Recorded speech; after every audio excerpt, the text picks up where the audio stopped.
Hello, friends and viewers of our YouTube channel. Today, I'll quickly show you how to register a complaint with Banking Ombudsman and some benefits of registering a complaint with Banking Ombudsman. To start with, as you all know, Banking Ombudsman is a senior official appointed by Reserve Bank of India to look into the customer service aspect of the commercial banks which are being regulated by Reserve Bank of India. So, guys, I mean, why banking ombudsman? You have consumer court and you have normal courts and all other places where you can register your complaint and get it resolved. But why banking ombudsman? Banking ombudsman is a free of cost service. Say, for example, suppose you have some issue with the debit card or some higher rate of interest with your credit card or some other miscellaneous fees charged by the bank. So for each and everything, if you go to consumer court or any other place, you will have to pay some professional fees to lawyer. Or in consumer court, even though you need not hire any lawyer and represent yourself, it will take very long time. So that is the main two reasons. One is a free of cost service, and the resolution provided by banking ombudsman will not take more than 2 months. In most of the cases, not more than 1 month. Maybe even if there is some inordinate delay, so it may not fetch beyond 3 months. So that is a one that is a these are the two benefits by registering a complaint with banking ombudsman. So please be with me till the end of this video so that you will not have any clarifications in registering a complaint with banking ombudsman. Now you know the benefits of banking ombudsman. So now let me go to Google and search RBI banking ombudsman.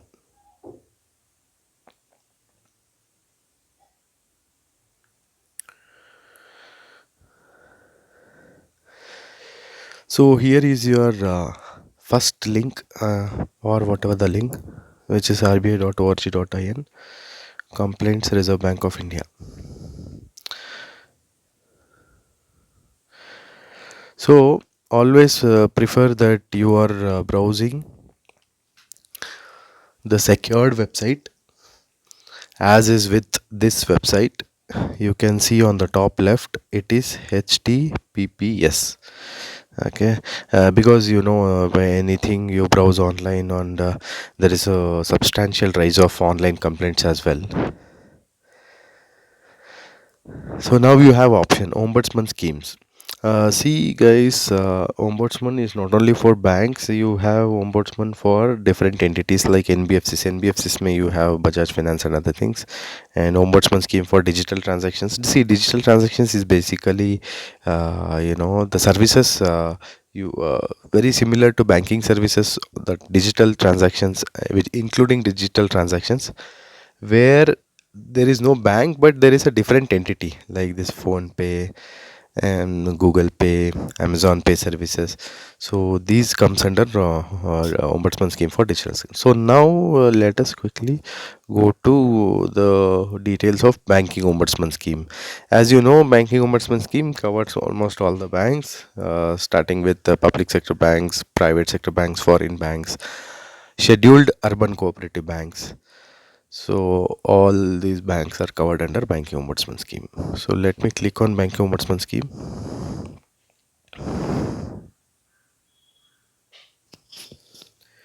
So here you have a link to register your complaint.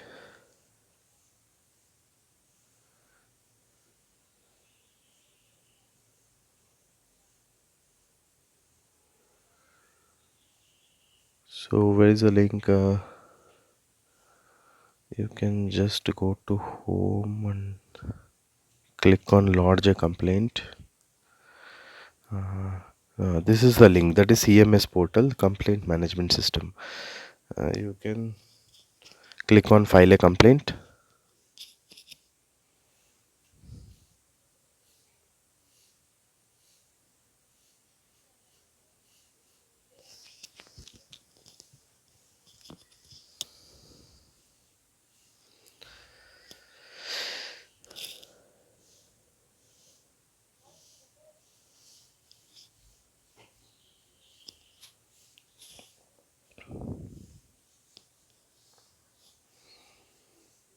So yeah, now in the first page you have the type of entity. In the type of entity you select bank. As we discussed, we are it is related to the banking ombudsman scheme. And in the mobile number of the complaint, that is your mobile number. Since I'm showing this for as a demo video, I'll just type 10 times 8. Area of operation of banking ombudsman. Suppose if you are say for example, mm, you are in the capital city of Delhi, so you can select your area of operation as.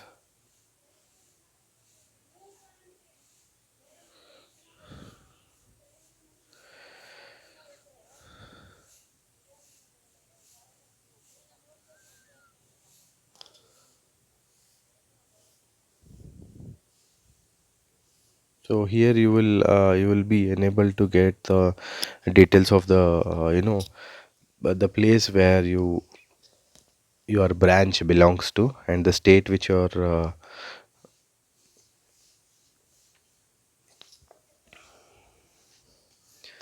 and the state which your place belongs to, and the bank name. So say for example your bank is ICICI Bank,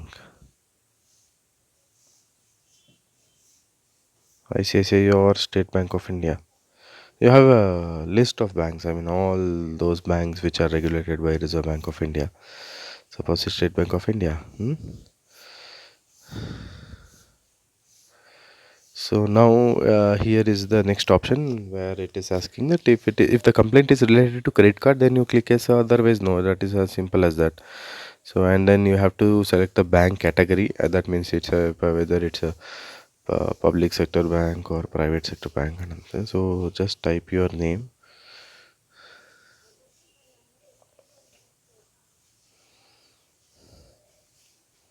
Suppose if your name is Krishna or whatever.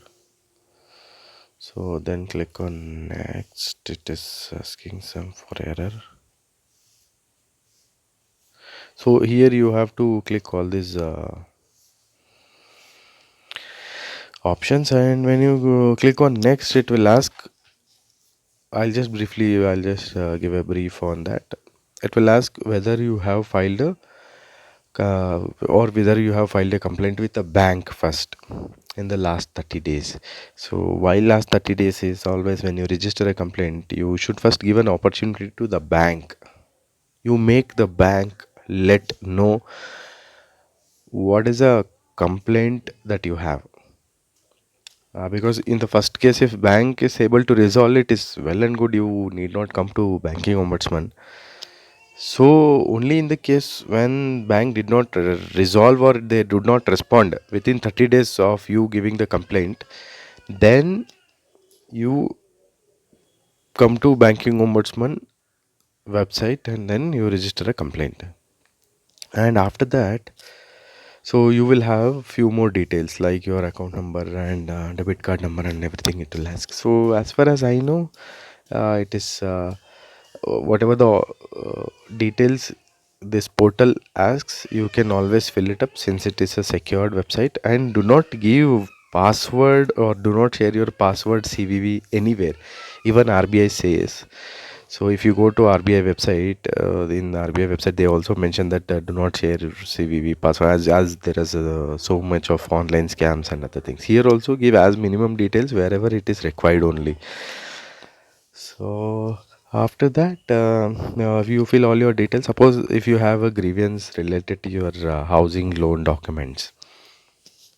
Say for example, uh, you have taken a housing loan. They are charging higher rate of interest. So then you can always mention that you have been charged a higher rate of interest. Basically, it's very simple. You have any complaint, make 3-4 points, wherein first point you mention that you have what is the relationship with the bank and you. That means if you are a customer, if you are a housing loan customer, if you are a personal loan customer, or if you are a savings account customer, or if you are a debit card holder of the bank.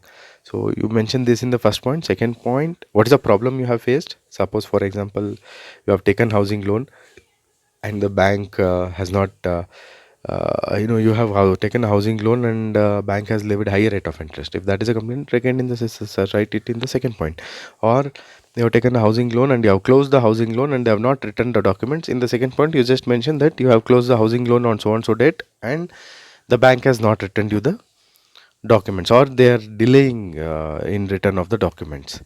So, and the third point, always you mention that what's the problem you are facing because of this complaint. Say for example, you wanted to sell the property or something like that, but if you receive the documents from the bank, then only you can proceed with all these things.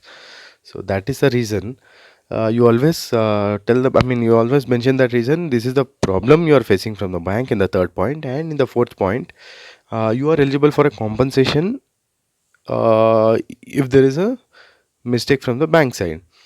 Say for example, if they are not delaying the if they are not returning the documents, what should you need to do?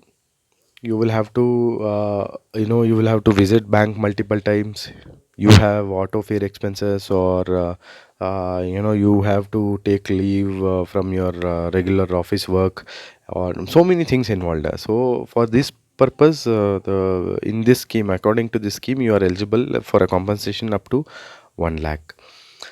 So you can all claim these expenses. Say for example, you have incurred expenses of 5,000 rupees to visit the bank multiple times, even though there was no resolution of for your complaint, and there was no grievance redressal towards your complaint.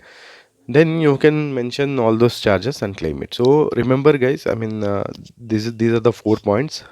First point is what is the relationship with your bank, and second is your what is the nature of the complaint, what exactly is it, and the third is what is the problem you're facing because of this complaint, and fourth, you mention always the compensation details.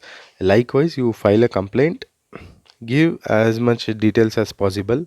Also give the timeline when you have visited and why the bank did not respond, all those things.